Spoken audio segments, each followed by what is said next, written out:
Hi, my name is Ben Atkinson and welcome to the Functional Health Podcast.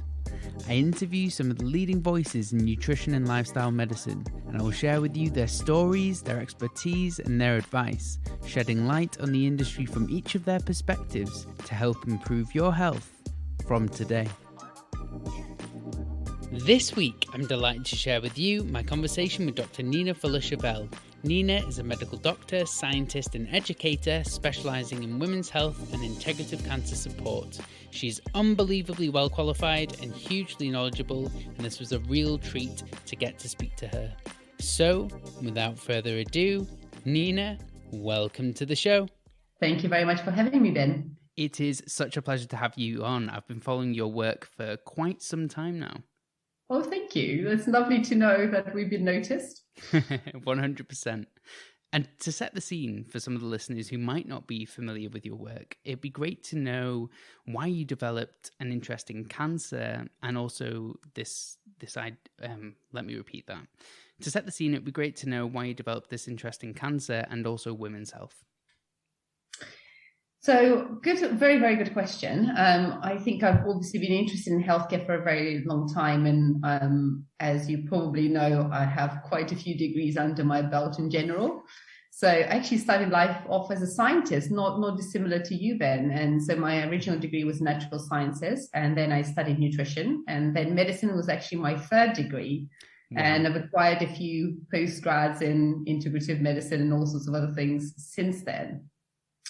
In terms of how I developed the interest, I think women's health has been always in the forefront of my mind, not just because I'm a woman, but because actually having been through several experiences and seen my patient have experience in healthcare that have made it quite challenging for them has made me very passionate about it. Mm-hmm. So, for example, I think that at the moment, the way we've made healthcare quite reductionist in a way, in terms of the biomedical model, has made it very difficult for women who are experiencing chronic complex issues that are multi-system to be able to express their needs and get those needs addressed instead of being put into little tick box buckets.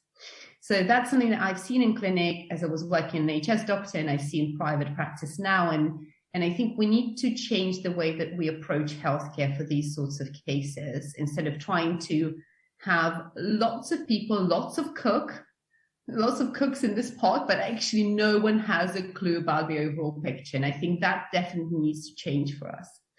From the cancer side, in a way, that's an easy thing to do because I've had breast cancer myself. Right. So I was diagnosed with a grade 3 HER2 positive breast cancer at the ripe old age of 33. While I had a 3.5-year-old daughter.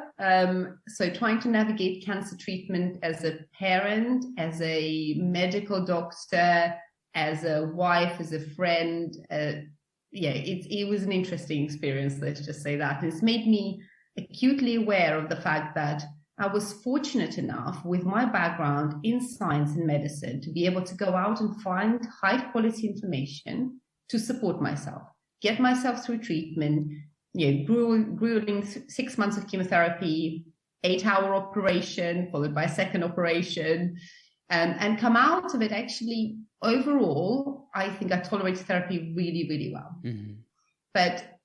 And I could see women younger than me struggling, and I can see the long-term side effects that people were experiencing and how little actually we could offer people when there were no pharmaceutical options available. And so to me, that kind of thinking needed to stop. Why should only someone like me who has the scientific background be able to access good quality information instead of, to be honest, a lot of rubbish out there on the internet, a lot of people spouting things that don't really understand, or giving people those generic protocols in cancer that nobody's checked for safety, for drug interactions, and to be honest, for personalization. Is it appropriate for that person to be having these things? So through my own experiences, through the experiences of my patients, I'm very, very passionate about integrative oncology, and I'm fortunate enough to be the co-chair of BSIO, which is the British Society for Integrative Oncology. Wonderful. You've mentioned so many elements there that I want to dive into, so let's pick one. First off, I just want to say I'm sorry that you had to deal with that breast cancer, but I'm so glad you've made it out of the other end, and you're empowering patients to kind of take control of their own health and deal with their own issues. one thing that you mentioned was this bigger picture, and you were saying that people don't really know the full picture and what's going on. What did you mean by that? So I think my typical patient outside of the cancer side, so I see both complex multi-system cases in women's health and my cancer patients. So if I look at that side of my practice, my typical patient has had everything go wrong with them in a way. So they will present to me with maybe things like PMS, endometriosis, their thyroid is off and they have Hashimoto's disease. They have IBS on top of it. And actually they've been to see everybody and their grandmother. And they've been to see 2 or 3 different consultants, and no one's really looking at what the root cause is. What is the uniting physiology? And I think, again, as doctors, we can be really excellent at treating acute problems, and we're really good at recognizing and treating pathology. But trying to get people to normal physiology is something that I think the medics find challenging. Because actually, if you ask someone, how do I get back to health? That's a big question. Whereas actually, how do I treat my hypertension is a very small, tiny question we can answer with a number of medical things. But I think what I want to see is that when someone comes to me like this, and I have very complex, multi-system autoimmune disorder patients as well. They go and see the different specialists for each different autoimmune disease they have. And they all have slightly different opinions and there's slightly different things. And actually, no one's looked at the gut immune axis. No one has looked at the vitamin D levels. No one's looked at what else is underlying all of their problems. And actually, if we look deeply and if we look at the uniting connection hubs in people's physiology, and you give me a lever and the right pressure point, and we can move the world. I love that. You've definitely used that before. Probably. I think I just going to say I like Archimedes. Yeah, no, that's wonderful. I love that. We've spoken, not we, but on the podcast before, we've spoken that a lot of these conditions can kind of have the same underlying root cause. I remember having Dr. Tom O'Brien on, and he was saying the chain will break the weakest link, right? And the one underlying root cause can cause so many different conditions and dysfunctions in a number of different people, which made a lot of sense to me. And that was my kind of first aha moment.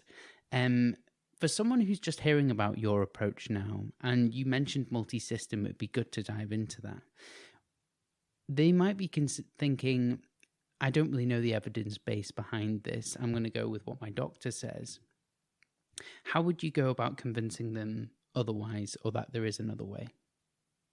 That's a very good question. I think my patients do the convincing themselves because they see results, really. But if we're looking at evidence, this is where, when we're thinking about evidence, we need to look at each individual case and unpick the evidence for specific cases, specific interventions. Mm-hmm. There isn't one broad study I can show you that can go, okay, this is great for it. And ultimately, this is why I talk about precision health. Precision health is a concept that's been popularized by the Stanford University. We see really good work coming out of there with a human-wide pilot, etc. And so what I talk about as precision health, it's about understanding that unique combination of factors that create health or disease, right? What is the genetic background and epigenetics that you might have acquired even in utero? Mm-hmm. And from your parents and from your grandparents, actually, because we know epigenetics will carry 3-4 generations sometimes. What is the environment that you were brought up in and then you continue to be in terms of environmental exposures and the whole exposome, nutrition, lifestyle, what else are you doing? What other stresses there might be on the system? And like you said, then this unique combination of stresses overlaid on this unique genetic background and epigenetic background will produce a specific pattern of disease. And in terms of the evidence, we would want to look at it quite specifically. So say, for example, I have someone with PCOS or endometriosis. We will look at actually what is going on in their physiology at that time. We will look at the most recent research evidence. What are the key underlying pathologies in endometriosis? We know there's estrogen dependence. We know that there is an inflammatory component to it, for example, and we know there's angiogenesis, which is the generation of abnormal blood vessels. This is just 3 off the top of my head. It's a complex disorder. PCOS, again, complex disorder, not just the typical, we've got high androgens and we can't ovulate and we have acne, but actually massive cardiometabolic component, increased risk of endometrial cancer because of lack of progesterone long term.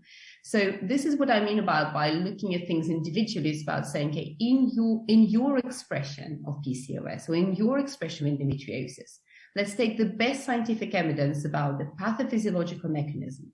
Let's combine it with your current biochemistry and see what's going on with you right now. And let's come up with a treatment plan, a personalized precision treatment plan that would suit you. And then let's monitor it. Let's do outcomes. At the clinic, we have all of this very much embedded in what we do. This is why patients complain about all the forms they have to fill in with me. But I want to put, I want to write about what is actually happening in clinic. I don't want to just do something and have a case study and pat myself on the head. I want to generate research, observational research, that we can say to people that kind of personalized intervention works. And this is the outcomes we're getting. Amazing. I love that. It's interesting what you brought up about PCOS and the way that you said it was like your expression of PCOS. Can you elaborate on that a little bit more, why you use that terminology? Because people think of PCOS, for example, as one single disorder. And as we know, there's at least 4 different subtypes of the different combinations of PCOS characteristics that someone has. And someone said, if you don't have elevated androgens, you don't have PCOS. I'm like, actually, subtype 4 doesn't have elevated androgens. And so your approach to this needs to be personalized, a little bit like, when I think generally, whenever anything has a syndrome in it, to be honest, is just a symptom bucket or is just a manifestation bucket of signs and symptoms.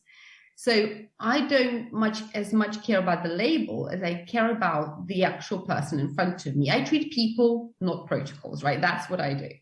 So when I look at someone, I go, okay, is it that you are hyperandrogenic and that you're quite insulin resistant and your inflammation is particularly high? Or actually, are you presenting in a different pattern so that we are personalizing the approach? I'm not going to give someone something for their androgen control if they're actually the type 4 PCOS, which doesn't have elevated androgens. Yet in science and in medicine, we sometimes make our lives harder by doing studies in all of the symptoms and all the buckets all together. So say, for example, you decided to do a study in IBS or chronic fatigue syndrome, or even in PCOS. And you put all the PCOS patients or all the IBS patients, no matter how they're presented, in the same bucket. And then you said, I'm going to do one intervention based on some kind of physiological endpoint that I think is going on. So you have automatically made the assumption the root cause and the physiology is the same across those buckets, which is simply not true. This is, I think, the reason why a lot of things like chronic fatigue syndrome trials are coming up with lots of really rubbish results. Mm-hmm. Is because actually no one's really put people in categories and stratify the population according to the potential root cause of abnormalities. Everybody with CFS has mitochondrial issues. No, they don't. Okay. You can present as a CFS patient when you've got subclinical hypothyroidism. You can present because you've got all sorts of other things going on. You can have CFS as a component of small intestinal bacterial overgrowth, for goodness sake. So I think that both in clinical practice and in research, we have to get used to the fact that these complex chronic disorders need to have a personalized assessment. And when we study them, we also need to put some stratification in. And actually, we are seeing a slightly different way of approaching this in the precision oncology trials we're seeing right now. We're trying to stratify tumors, not just, you've got colorectal cancer, but actually which precise type? What is it that's the driver in this cancer? And can I target it with a precise intervention? And I think this needs to spread across the board. I want to see trials that actually differentiate normal weight PCOS to people who may be overweight and obese. They have different mechanisms. They need a different approach. I want to see people stratify IBS trials properly. They've started doing that more recently. I want to see CFS trials that are based on root cause analysis, not just everybody being lumped into the same group. Yeah, I completely agree with you there. I was just thinking that I've been looking at some of the vitamin D trials and some of the approaches of actually giving supplementation vitamin D for a number of different conditions. But they don't stratify or separate the categories between who's deficient and who isn't. Are you measuring those vitamin D levels before supplementation and after? And sometimes studies don't do that. And I'm like, why? Exactly. And this happens across the board, right? Women's health, oncology, yeah. Absolutely. And same thing with omega-3 trials. Omega-3 trials are very similar. They're rife with this sort of stuff. They decided, they've concluded something has no effect. I'm like, if you don't know omega-3 index when you started, you don't know where we ended up, and you're giving people maybe the wrong dose, the wrong form of nutrients, which is my favorite. I think you and I both love these trials where they've tried to give someone a ridiculously low dose of a wrong form of a nutrient. They've concluded something doesn't work. I'm going, yeah, that's a massive leap. In cancer, vitamin E is a synthetic DL-alpha tocopherol is miles away from delta or gamma tocotrienols, this is the vitamin E complex, right? Mm-hmm. And actually people assume, vitamin E, the SELECT study, bad in cancer. And I'm going, you haven't really understood the phytochemistry here. Yeah, exactly. The mixture of tocopherols and tocotrienols, etc. People don't even know they exist, right? They just think vitamin E is vitamin E. Not true. Not the case at all. Okay. How receptive, because you spoke about different modalities and ways of approaching a problem there. How receptive is the medical community to kind of your approach now at the Synthesis Clinic? Well, I think they need to get to know us. Usually when people get to know us and they speak to me and they see usually the results that patients get with coming to see us, that really, the proof is in the pudding, right? If your patient is improving both, subjectively and objectively on biochemical markers, that's when we convert people. So for example, we have excellent referrals with private GPs in the area. We have cross referrals with oncologists. We are very fortunate, but that's because we've built up that trust. They understand that our approach isn't, let's throw everything at it and see what sticks, right? Yeah. It's a rational, scientific approach. They understand my background, the fact that, I do hold expertise across, medicine, sciences, nutrition, yoga, mindfulness, etc. So they understand that there is a good qualification background behind and that we have a multidisciplinary team who are also qualified to support people in different ways. So have an amazing physiotherapist on board who does scar work, who does medical acupuncture, Pilates-based rehabilitation. So again, it's about, I think, giving people confidence that what you're doing is science-based, that it is, yes, a new way of thinking about approaching those chronic diseases, but actually we are moving more and more with emerging science into precision health, into trying to do more personalized medicine. And we are recognizing that actually those chronic diseases, there isn't this simple thing with an acute disease, one quick cause, give an antibiotic, or you've broken a hip, let's give an operation, let's move on. Those chronic problems cannot be solved with an acute mindset. And I think because there is an increasing level of frustration in the medical community where something isn't working as much as we do, as much as we wanted to for patients. And sometimes I think that generates the interest in looking outside the box, looking at outside just the pure pharmaceutical management. Because to me, I think there's something that, I know Nutritank's been doing amazing work in this area, but we need to change medical education, not just to include lifestyle medicine, but to also get people refocused on how they tackle the problem, not with symptom A, disease B, drug C approach, not a linear approach, but a network approach. Because as humans, we are complex networks. And so actually understanding that network, being able to, like you said, pull on that one part of maybe the root cause and actually see it spread all across the physiological systems. That bit needs to be taught. Whereas I think at the moment, having done both of my degrees, the science degree and medicine at the same university, I honestly was shocked at how different the education was. As a scientist, you and I have basically been taught to be annoying toddlers going, why? Yeah. Right? That's what we do. We, as a scientist, we spend all our lives asking why. Why is this? And what's going on here? And being curious about things.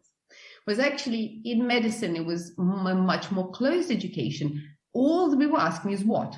What symptom? What disease? What drug? And no one really was interested in the why. And to me, as a scientist, that was, very surprising. I was flabbergasted by the fact that nobody really needed to know the why. Everybody was just trying to go, okay, where's my label? Where's my sticky plaster? Let's just go with it. And to me, the why is the fundamental bit, because the why, if you can unplug the why, understand the why, and work on it, that's how you unplug complex multisystem disease. I used to work in a pharmacist for a time. When it's a little sidestep, little tangent. I used to work in a pharmacy for a time, and I was interested in the different types of statins that could be prescribed. So this is in my younger years, and I didn't know why people would be prescribed different types of statins. I was like, why can't one statin be used? And my friend recently told me this. He was like, well, sometimes one statin doesn't work or do the job as well. And we use another one, and the other one might not work, and then we just move on to the other one. And I was thinking, I was like, well, has anyone asked the question, like, why is that the case? And maybe they have. But the point being is my GP friend didn't actually know why. He just knew what to do. And that was really interesting to me, because I was like, well, that's the first question I would ask, is that, why is this happening? Is there something else that we can do to support this person? So it's fascinating that you brought that up as well. Do you think that's ubiquitous across the medical spectrum? I think it is. And I think that ultimately there's the curiosity needs to be fostered. And I think there's a lot of acceptance right now. This is the way things are. I find it very difficult to accept that a 50-year-old needs to be on 10 different meds. Okay, I'm sorry. I find it very difficult unless they have some really major, genetic, irreversible structural issues, whatever it is that we can't do anything about. I find it very difficult that we've normalized people being on 10, 20, 30 meds. I remember as a junior doctor sitting there writing out these drug charts, having to use two drug charts worth for one patient and going, right, so number one, has anybody actually decided whether this is appropriate, or have we just decided to start stacking drugs on top of each other without actually reviewing the need for continuation? Has anybody actually done a medical review? Number two, oh my goodness. And sometimes we would stop these medications when someone was particularly sick or actually at the end of life, and people would perk up. And I'm going, well, you're no longer doing a whole ton of polypharmacy. And actually then you introduce things in a much more rational way, and people then become, not at the end of life, but when they've recovered from the acute episode, when you've rationalized their medications, they walk out a very different person to someone who walked in on 20 meds, and actually they have no idea why they're taking some of the stuff. And to me, that's a major problem. It's great if they're being compliant or concordant with what the medical profession asks for them, but actually there'll be lots of things, lots of assumptions being made in the medical system that people are taking stuff, or people are being told what to do and they actually go off and do it. And we know that just doesn't happen. So actually having a really good discussion around medications, really rational use. And at the moment, we've got pharmacogenetics as well, the stuff that you were talking about with statins. And with lots of other medications, there's certain genetic predictors that we can find for some medication classes at the moment that will say, okay, well, number one, you're much more likely to get a risk of myopathy with a statin if you have this particular, genotype on your pharmacogenetics, or you are a lot less likely to respond to a specific cancer drug, even from the word go, before that drug wasn't even introduced and engendered any resistance in you. And so to me, that's again where precision health comes in. It's about making the best use of that complex information in genetics, looking at anything from, maybe looking at the risk aspect of chronic disease to predictors of response to, predictors of non-response and toxicity for some of the medications we're using. And actually creating, again, a personalized plan based on that. And statins are actually a prime example of it, because I will quite often run pharmacogenetics on my cancer patients. And if they are on various medications, we then have a discussion with oncology pharmacy of saying, okay, right, what do we think is going to be the right medication? Do we need to dose reduce in consultation with oncology because someone is really going to struggle here, particularly if they're already physically deconditioned? And these are the discussions that are starting to happen. And I think that's what we need to really build on, that personalization of treatment, rather than the kind of suck it and see approach, which to me is totally unscientific. Yeah, I would entirely agree.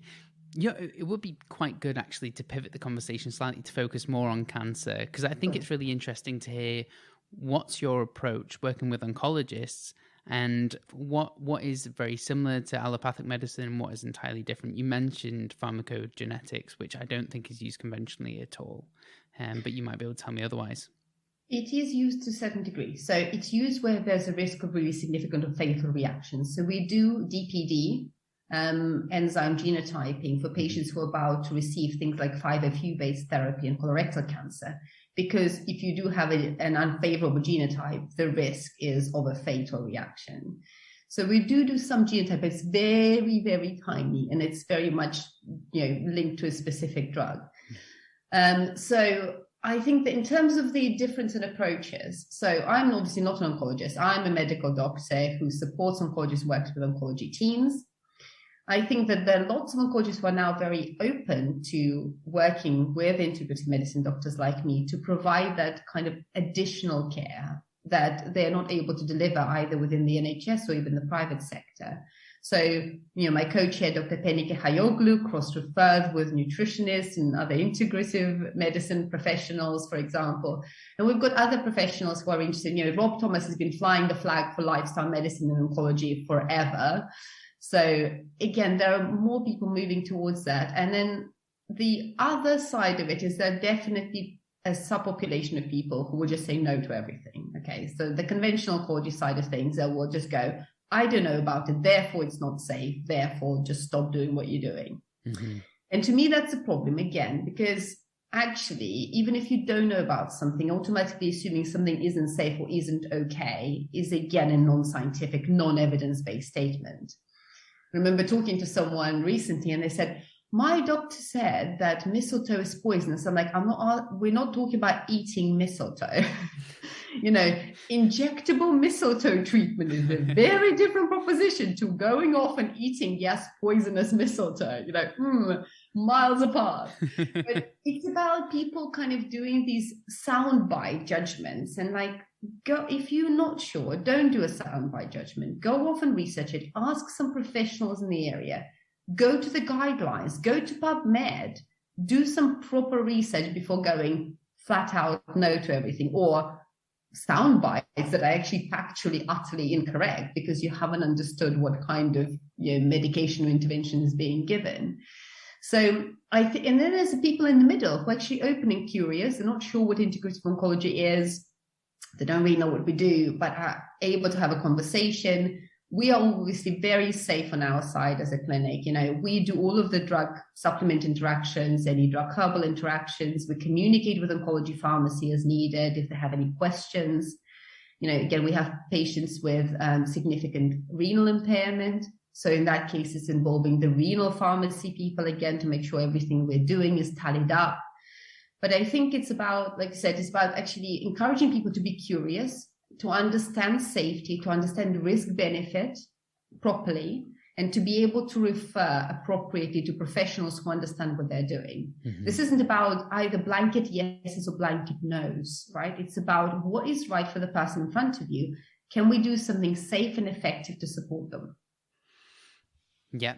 You mentioned a few different things there.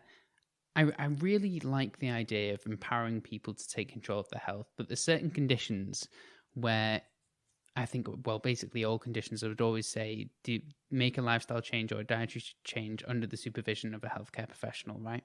Because there's certain supplements and nutrients which can actually have a negative effect on cancer treatments, or indeed that cancer. For example, exogenous antioxidant, high-dose antioxidants. I've been told, and you can maybe elaborate on this, that this can actually have a positive effect on cancer growth, something that we don't want. Could you explain why this occurs with regards to antioxidant use, and what are the dangers that people need to be aware of if they indeed have a cancer and take supplements in general?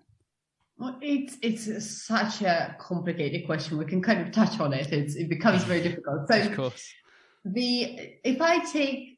I'll take a few aspects of this, and I'll probably discuss some specific things. So say, for example, vitamin C would be one of these examples where actually high dose vitamin C, when I mean properly high dose, IV vitamin C at 25, 50 grams, 75 grams given IV is not an antioxidant anymore. It's a pro-oxidant, right?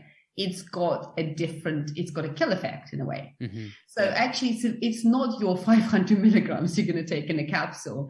And so this has a very different effect on physiology, and that needs to be supervised by a medical professional, but it's worlds apart from the kind of, either dietary vitamin C intake or supplemental vitamin C intake. Even 3 grams that you take, in whatever it is, liposomal form and divided doses over the course of the day, very, very different prospect, and has a different effect in cancer treatment. So the glutathione is one of those things where I think that practices can be very dangerous around cancer. I think that glutathione is heavily involved in resistance to cancer therapy. Actually, cancer cells can upregulate the glutathione creation pathways to be able to, and recycling, etc., to be able to protect themselves from the stress of therapy, oxidative therapies like chemotherapy, for example. So I would never want to give someone exogenous glutathione. It's actually been shown to be linked to resistance in ovarian cancer, for example, to a number of different therapies. And yet people sometimes come to me and they're all on glutathione during chemotherapy. I'm going, hold on a second, what is this all about? If we want to support normal level of endogenous glutathione, using things like sulforaphane broccoli sprouts in a dietary way is safe. We know it is safe because we've studied it. It's not going to interact with cancer treatment, but it is not the same as chugging down a whole ton of exogenous glutathione on top of chemotherapy. That, to me, is an unsafe practice. So we always look at what's the dose, what's the nutrient, what's the chemo or radio, whatever it is the intervention is. And that's where the personalization really happens. And you're right. I think there's pros and cons about kind of antioxidants in cancer full stop. But during chemotherapy, you normally say oxidative chemotherapy, you should avoid classical supplementation of antioxidants. Now, we know that there are non-classical antioxidants, such as curcumin, for example, right? That can be used in combination with chemotherapy safely and effectively and can actually potentially improve survival in certain patients. So QFOX trial, where they combined FOLFOX and curcumin and figured out that actually significantly extended survival in metastatic colorectal cancer patients. That's a non-classical, so that's a completely different ballgame. So again, understanding these different categories, which is why, I continue to study every day. The amount of papers I have to read is crazy to be able to keep on top of the research. What is safe? What is risky? What do we understand about the biochemical pathways and the physiology in the person? How does it then apply to the person in front of me? Because that's a difficult thing. Mm-hmm. You're looking at trials and populations of people. How applicable is it to the person in front of me? I have people come to me going, I've read this trial in vitro that, this particular thing is really good for breast cancer. And I'm going, okay, right? So first principle is in vitro non veritas, right? That's Kerry Bone says, and I love this particular saying, is don't believe in vitro. Right. Because actually the amount of concentrations of nutrients, as you know, Ben, that you can pour onto a cell in a test tube will be very different to what's achievable in the human, right? Yes, absolutely. Absolutely. And the dose wise as well is just insane. So sometimes it'll be like, this is 1,000 times the extract that you would receive, in a clinical trial. And it's like, you cannot relate that to humans at all. You can't. And actually the problem is as well, I'm like, does your cell have a liver and a gut microbiome and any of those things? Because guess what? We know so much about how, for example, soy benefits vary depending on the gut microbiome composition you have. And actually chugging people who do not equal produces full of soy really doesn't achieve the same benefit, for example. So this is where, to me, cell studies are kind of look at and go, they're very good at figuring out mechanisms. Beyond that, there's nothing else I can take away from this. Mm-hmm. Then we look at animal studies, you go, okay, now you're piquing my interest a little bit, at least you're doing some kind of physiological study. But I always say to nutritionists that I train and medical doctors that I train, I'm interested in a 6-foot rat study. Right?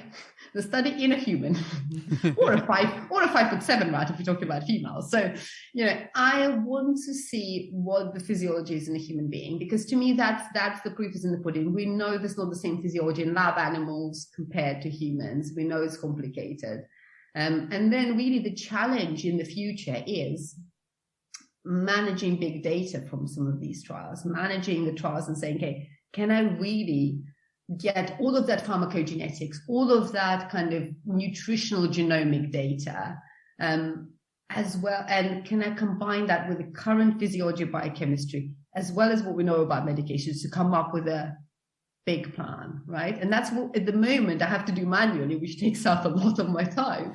But in the future, I'm hoping that we can create systems, we can create systems and then use sensible machine learning mechanisms to teach us more, so that we can then run properly rational trials based on the observational data we have, that we're not poking around in the dark going from first principles. Absolutely. I mean, how far do you think we're away from that? It seems like we're quite far away, but maybe not. Good question. I think in some aspects in oncology we are getting closer. I think that there is, I think that we are relatively far at the moment. I think that the interest in the technology needs to be there. I think the technology is there. The interest in combining different kinds of data, possibly not quite there yet. I think that at the moment people kind of work in silos. In precision oncology, it's all about like, what's a tumor molecular makeup? And I'm like, okay, tumors in a person. How about what is the person doing as well? Yeah. So you're not a tumor on legs, are you? You're not. This is again this reductionist approach. You're trying to reduce people to tumor pathways. Is going to give you part of the data that you need to get someone through treatment and actually rationalize their treatment. And if I've got someone who might, maybe my precision oncology panel will say, yes, they're going to be fantastic for this IV chemotherapy. The person's on the floor and will not ever be able to tolerate their treatment. They have such a poor performance status. I can't enroll them in that fancy trial. That's it. Game's over, right? Actually, we need to be able to look at the whole picture again. We're coming back to what we started with. Mm-hmm. We need to be able to zoom in with the precision, see all of those little bits and pieces. Then we need to be able to also zoom out and go, right, what's the big picture? Because otherwise, if you're messing around with, whatever it is, NTRK fusions or various other pathways, and you've forgotten the person is traumatized, underweight, cachectic, can't tolerate any treatment, can't move out of bed, you've lost the plot. Yes. Yeah, absolutely. And that whole picture is so important. And I do think it often gets overlooked. I mean, you made such a great point, because you can find the best treatment for a certain tumor, which is cytotoxics for this tumor. But what about how that patient is going to tolerate it? And that is basically that should be the lens that doctors should look through of every medical intervention, right? Not only just how is it going to benefit the condition that I'm trying to treat, but also how is the patient going to tolerate the treatment that I'm using? Absolutely. I think this is where I think there's work to be done. So I think in precision oncology, we're now becoming more and more sophisticated with the profiling of tumors and looking at different pathways, being able to be more sophisticated with trials where we actually personalize trial to the kind of mutations the tumor has, so that we're able to then tease out, and become very personalized about what kind of oncology drug we're giving. But pharmacogenetic needs to be built in, right? And then I want to really see nutritional genomics built in. And I want to see kind of biochemical markers. And I want to see a global holistic needs assessment of the person come in. That, to me, that's integrative oncology. And that's actually beyond the prescribing of the oncology drugs. The rest is what we do at clinic at the moment, but it's very laborious. And I'm hoping, again, there's another idea in my mind which will hopefully come to fruition in the next few years, is starting to build the system that can merge all these different kinds of data in a useful clinical dashboard. But for this, again, you need multidisciplinary teams. And to me, that's what we need to build overall in chronic complex women's health or cancer care. It's about looking at multidisciplinary team, not just within the NHS, but expanded expertise outside the NHS that you may need to bring in to be able to solve the case and give the person the right outcome. How do you view that? When you say a multidisciplinary team, who do you think, who would be involved in that in your perfect world? In a perfect world, not your perfect world. Okay, so if you take oncology, I mean, there's a core multidisciplinary team that already exists in hospital, all of which we say, we know that. I think on top of that, we would have a tumor molecular board, which will be able to look through all of that precision oncology data in a sensible way and be able to come up with some treatment recommendations. We would want to have pharmacy input, not just from the kind of oncology pharmacy perspective, but someone with good pharmacogenetic training, and so that we're able to bring that into the box. And then really we want kind of almost a synthesis-like approach. We want, someone from nutrition side, we want exercise therapy, we want to be able to do some mind-body work. So whether it's mindfulness, yoga, other approaches, music therapy, we want to be able to have a really good access to people so we can offer the toolkit and then see what actually suits the person in front of us. And of course, then I want to be able to, apart from obviously nutrition, exercise, sleep support, and psycho-emotional well-being, then we might want to have adjunctive professionals who will cover some more specific aspects. So acupuncture being one of those things that we know is well evidenced in reducing chemotherapy-related nausea and vomiting, for example. It can also support us potentially with chemotherapy-induced peripheral neuropathy, and also look at the aromatase inhibitor arthralgia, so those muscle aches and pains that really cause patients a lot of trouble. So that's another thing that we might want to bring in. But to be honest, how many people you have in your toolkit is almost kind of beside the point. The ethos needs to be there. I think that we need to say to people, NHS at the moment is very much into personalized care plans for cancer. But they're not really personalized care plans per se. They are personalized medication plans or medical treatment plans, right? They kind of go, okay, we're going to first do neoadjuvant chemotherapy, then we do surgery, then we do some adjuvant treatment, right? Or radiotherapy, whatever. That is it. That's considered to be a personalized care plan. Well, that's not, to me, that's not care, because where is the holistic needs assessment? Where is prehab? Where is rehab? Where is the assessment of the person's psycho-emotional well-being in all of this? Because we know that trauma, not just related to the cancer diagnosis, but related to treatment, is a big problem in patients. In terms of outcomes, or?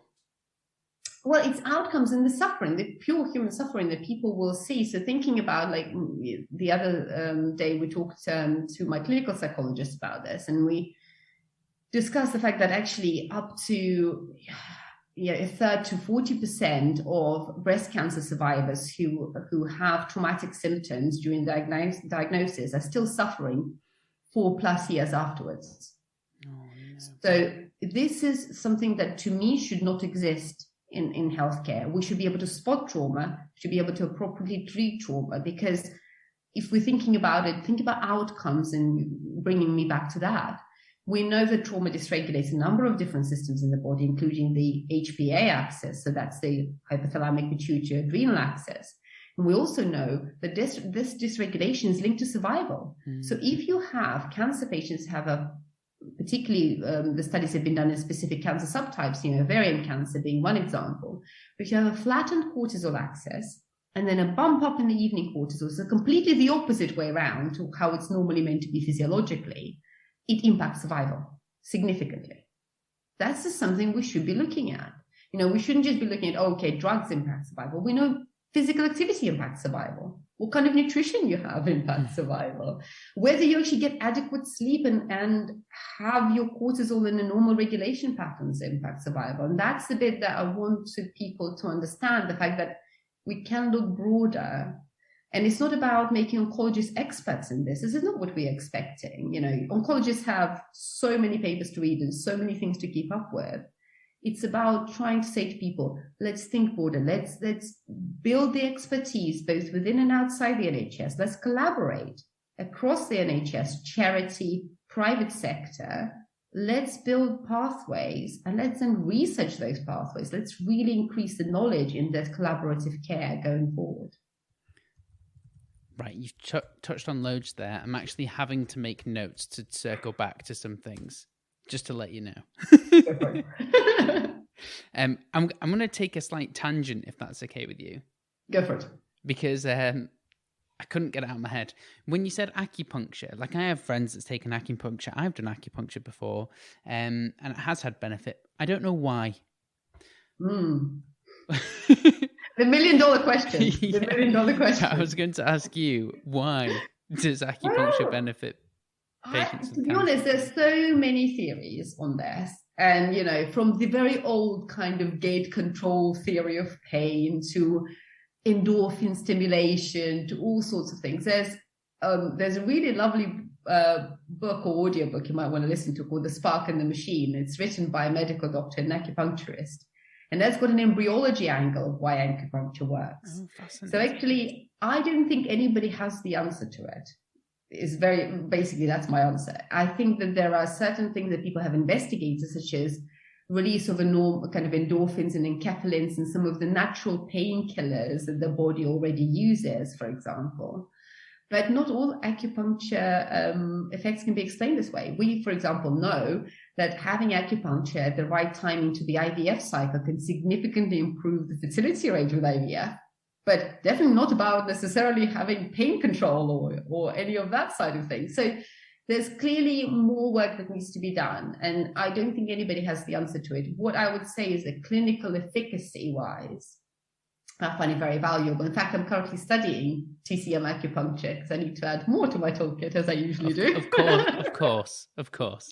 I was gonna. Sorry, yeah. Please finish.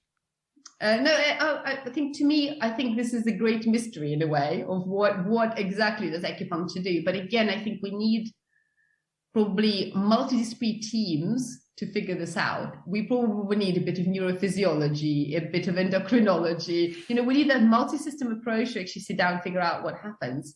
But to me, it shouldn't prevent us from using, a method that is safe in the hands of a qualified practitioner to be able to support people where there is evidence of clinical benefit.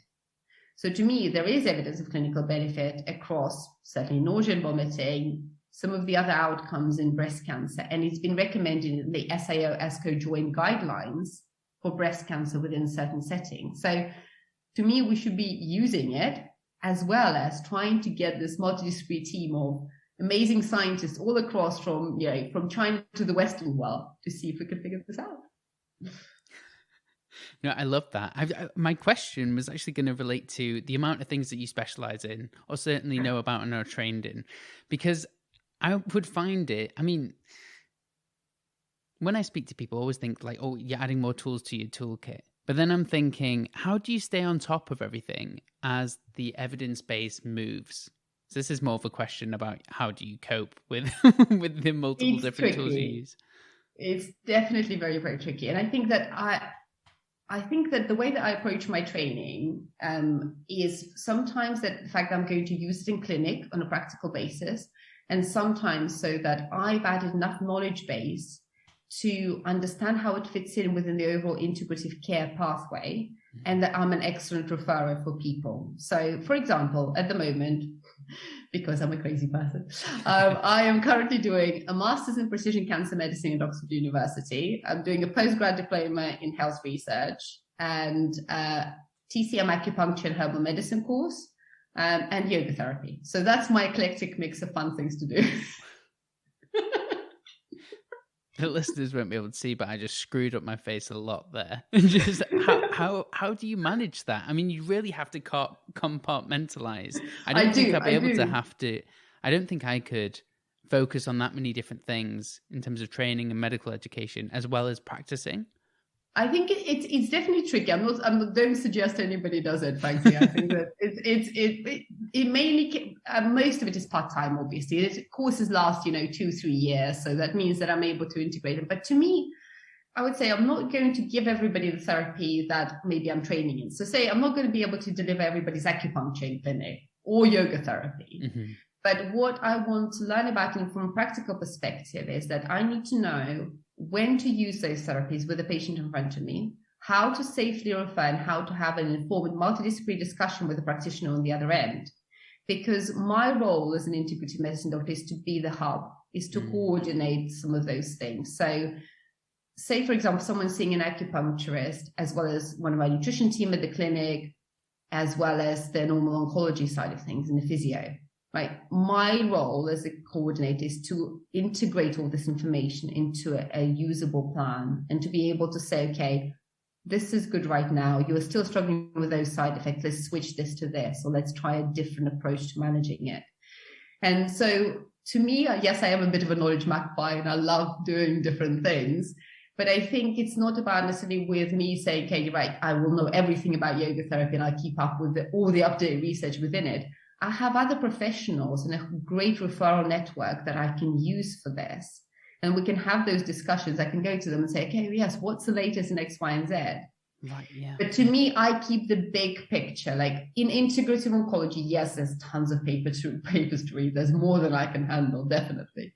But then if I don't know about something or I think I've missed something, then I will go off and speak to someone within that field who just does this day in and day out. Mm-hmm. So scar work, I'm not going to be an expert on scar work, right? I know how to refer to my wonderful physiotherapist for it. And I know roughly what the benefits might be, but I'm not the expert. And it's about acknowledging where your boundaries of expertise lie. But to me, I think understanding this from the inside out as a practitioner, like I'm a registered nutritional therapist, as well as hopefully I'll be a registered acupuncturist and I'm a registered yoga teacher. It really helps me from the inside out have a very practical knowledge. So when I'm speaking to someone, I'm talking their language. And that makes me also hopefully a good multidisciplinary team leader. Because if I know what language you're speaking and what framework you're using, I can integrate you into the team in the right way and help bring out the best of the therapy for someone. I completely understand that. I remember a while ago, I was at a conference and we were talking about integrating nutrition into the medical curriculum. And there was a pushback from a certain group of people saying that it should stay with nutritionists. And I was thinking, this is not the right way of thinking.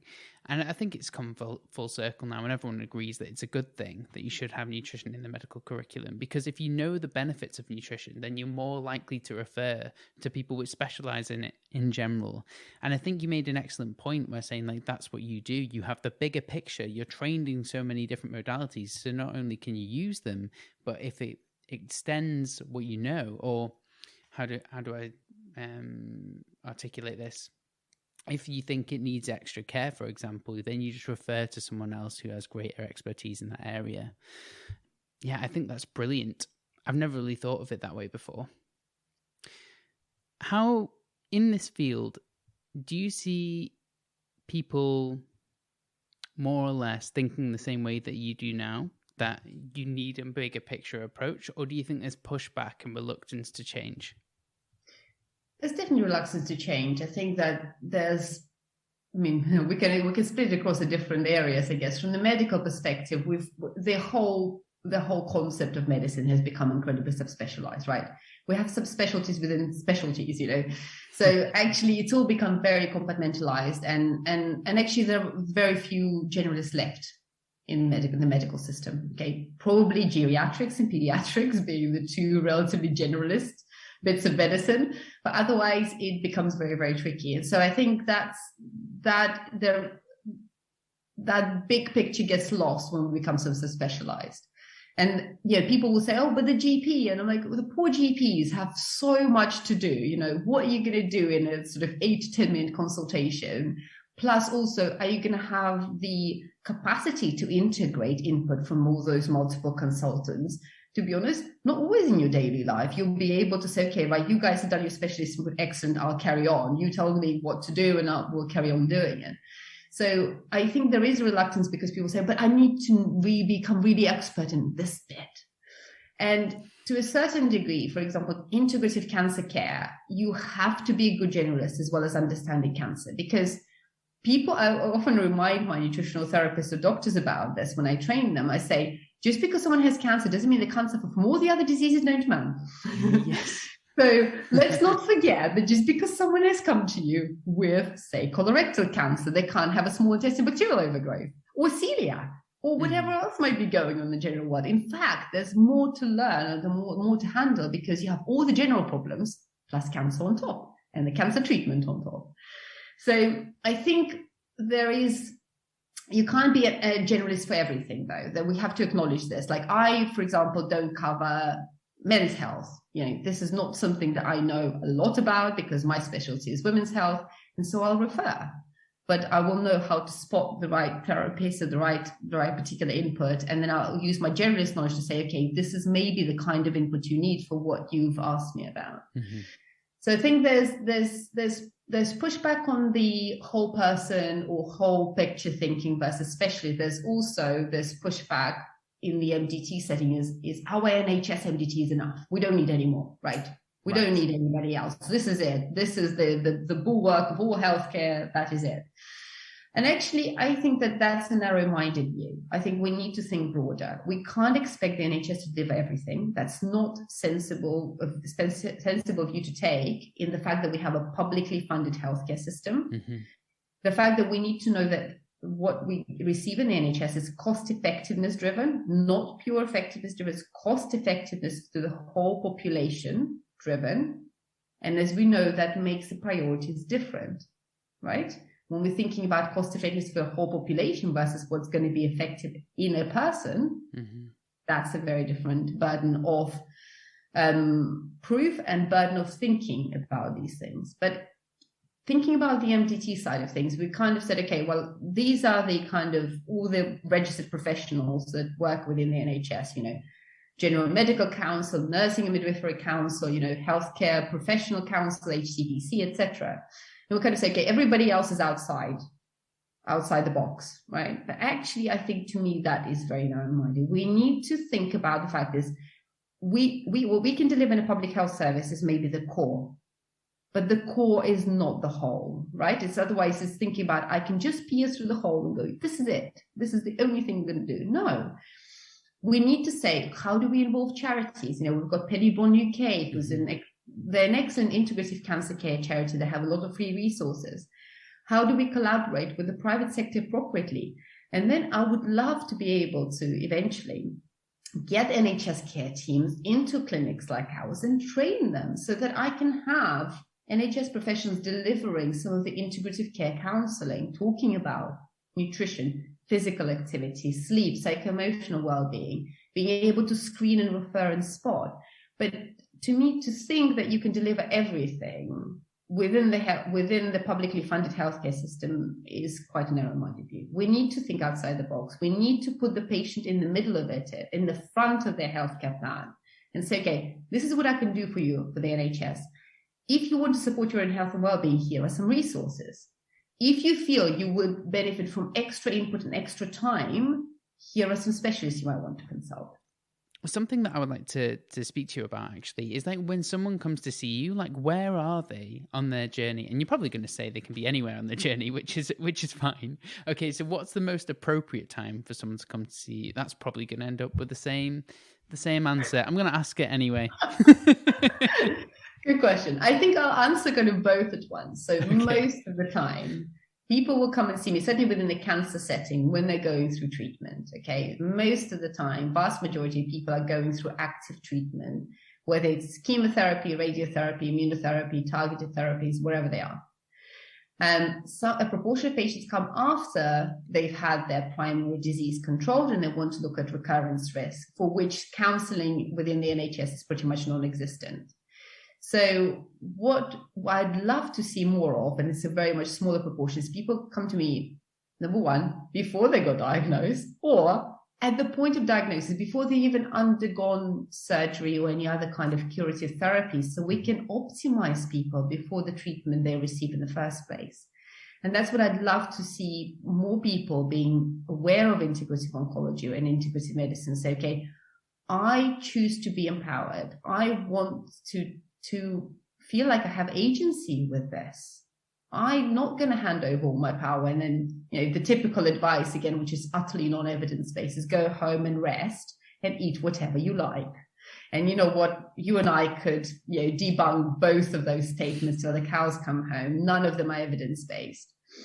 So what I would love to see is actually at that point when people are maybe given a diagnosis, I'd love for them to be able to say, and there are things you can do to support yourself. This is the medical plan. We just need to give people the option of taking some of the control back in a moment where they've been given a diagnosis that's ultimately disempowering. That all of your agency, all of the control, all of that's been taken away from you in the moment that someone gets told they have cancer. So being able to, in that conversation, say, this is the medical plan, but also there are things you can do to support yourself. And let us know if you want some information about this. Gives people an opening, a chink. and they may choose to engage or not engage, and that's fine, because people come to it at different points and in different headspaces in their treatment journey. So, but having that option, I think, to me, changes the conversation completely. It's not about we're going to do something to you to cure your cancer or to treat your cancer. It's about, let's be a team. There are things you can do to support yourself. There are things that we're going to be doing with you, for you, to be able to treat the cancer. So let's change that conversation. Let's put the patient in the middle. Let's give them some support and some tools to be able to support themselves. Brilliant. And in terms of like looking at it from a lifestyle medicine lens, things that people, like you mentioned, can do themselves, are there any real big factors that you see in clinic which are ubiquitous across all people with cancer, or most of them? Well, the four core things really that we consider is nutrition, physical activity, sleep, and psycho-emotional well-being. And within those, we also talk about sleep, drugs, and alcohol and smoking as well. So they're kind of, the other bit is about harm reduction or minimization of toxic load from that. So they are the core things that we talk about. I think if we can take care of those fundamentals of well-being, actually, the number of side effects that we can manage so much better, and the tolerance of treatment will massively increase. And in fact, we know that from work with esophageal cancer patients, for example, that you could actually downstage some esophageal tumors by using exercise in a prehab setting. I did not know that. That's incredible. Absolutely. So they did this prehab study, and they found in a structured rehabilitation program, with exercise being the main component, that they actually downstage tumors, and tumors shrank compared to the control group. So by the time they actually went to surgery, you can imagine that has a major impact on how extensive is surgery and how extensive complication rate you're going to get from that. So it's absolutely massive. And that's what we should be doing. We should be counseling or offering information and say that's available. Colorectal cancer survival, outcomes post-surgery, again, are also affected by prehab. So we know that it works. And we know that integrative oncology, again, when I'm asked about evidence for this, we know that there are a number of different observational studies that have been released from integrative oncology centers that show that improved engagement in integrative oncology increases survival for breast cancer patients and gynecological cancer patients and improves symptom control. So to me, the question isn't why should we be doing this, is why not? Yeah, absolutely. That's fascinating that you said this tumor shrank with exercise prehab. I'm just thinking, like, what time span are we looking at here? Are we looking at like 4 months or? Good question. I can't remember the details of the study off the top of my head, but I would assume that if it's a prehab study, they don't tend to run more than 3 months. So I would assume there will be around about a 3 months time point, but I'd have to go back and have a look. Yeah, I mean, I will link to it in the show notes if we can track it down. I think that would be a hugely fascinating study. And also, you mentioned Penny Brown and things like that before. That Yes to Life is also a wonderful charity, which I'll link in the show notes for everyone. I know we're coming up on time, Nina, but it has been such a pleasure speaking with you. I asked 3 questions to everyone that comes on the show. And the first one is, what is the most impactful health change that you have made in your life and why? Nutrition, definitely. I think at that point, it's very hard. It's very difficult from all of my repertoire of things to pick. You forced me to pick one. But I think nutrition has been hugely impactful for me. This is the first modality I ever added to my therapeutic toolkit, and it's still my original love. And the reason why is because to me, it just spans across everything. I think about how I function mentally, physically, emotionally based on nutrition. I think it changes everything profoundly. It changes epigenetics. It can transform us. And I think working on this can be a really good foundational keystone for people. Wonderful. Thank you. And the second question is, how can healthcare become more integrated with the kind of modalities that we talked about today? To me, I think it's about openness, curiosity, and building good referral networks. That's to me the key thing. And what we hope to do, certainly with the British Society for Integrative Oncology, is to build across the 3 competency networks. So we want to talk about clinical practice, having good, safe, competent clinical practice in integrative oncology, building those extended multidisciplinary care teams, sharing expertise, creating best practice guidelines.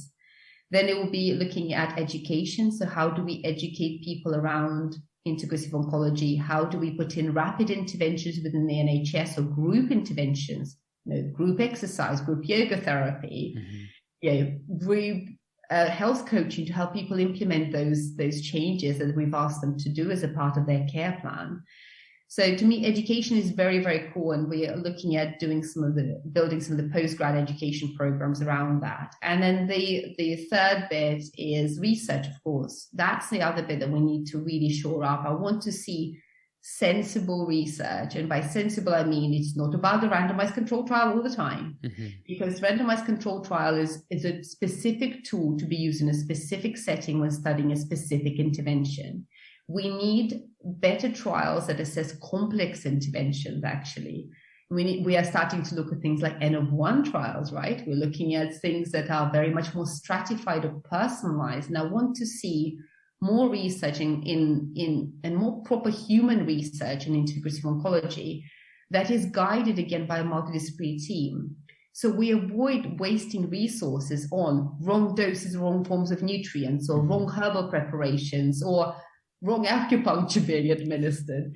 We need to get the experts in the field, bring them to oncology, get the patient and public involvement into this, so we can truly troubleshoot the clinical pain points for patients, not just sit there in our labs and kind of do the thing that we're really, really interested in. I think we have to keep a global framework of what's needed out there. Love that. Couldn't agree with you more. I have one more question to ask you, but before I ask it, can you please tell the listeners where they can find you and what exciting projects you have coming up? So you can find me in 2 places. My personal website is drninafullershavel.com, and Synthesis Clinic is where I do all of my one-to-one work with my amazing team. And you can also go and visit BSIO.org.uk, and that's the British Society for Integrative Oncology. Wonderful. Thank you so much. I will link to everything that we've spoken about in the show notes. So the last question is, can you please provide the listeners with 3 quick tips, and I know you've given many already, to help improve their health and well-being from today? So if we're looking at someone who may have been diagnosed with cancer, let's focus on this one rather than trying to get everybody in. But to be honest, it'll be applicable across the board. I think, to me, focusing on nutrition, focusing on a high phytonutrient anti-inflammatory diet is really, really important. I think it actually spans across cancer to women's health and a number of other aspects. And it's also agnostic from the point of view of, trying to fiddle around with macros, which all need to be personalized, or thinking about how much various sources of protein you're going to consume. So good, high phytonutrient, whole food-based anti-inflammatory diet is a cornerstone. So to me, that's one thing. Second bit is movement of any kind. People will ask me, what kind of exercise is the best exercise? I'm like, anything that gives you joy and that you're going to do consistently. So find something and vary it, play with it. We're meant to have playful movement and not take you so seriously slogging it out in the gym all the time. So two is movement, definitely. And my third one is psycho-emotional well-being. And that will sort of include sleep in it at some point, but tune in to what you need. That's really important. I think we've become very good at not listening to our bodies and our emotional needs. And to me, trying to build a framework, an emotional toolkit, whether it's mindfulness, time in nature, breath work, yoga, whatever it is that you enjoy, qigong, build yourself a toolkit that helps you really support your emotional well-being. And I think that just having those 3 things can really massively support anybody going through cancer treatment or looking at reducing their recurrence risk. Brilliant. Nina, it's been an absolute pleasure having you on the show. I've enjoyed every second of this, and I do hope that we could do this again soon. Absolutely. Thank you so much for having me, Ben. I look forward to another conversation.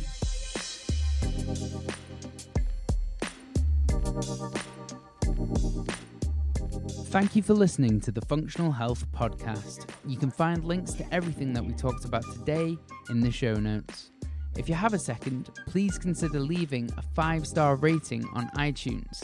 It really does make a huge difference and helps get this valuable information out and reach more people. Don't forget to subscribe so you can stay up to date and know whenever I release a new episode. You can connect with us on Instagram, Facebook, or our website, and all questions are welcome. As always, thanks to Josh Aurelia for all the editing, and thank you all for your support.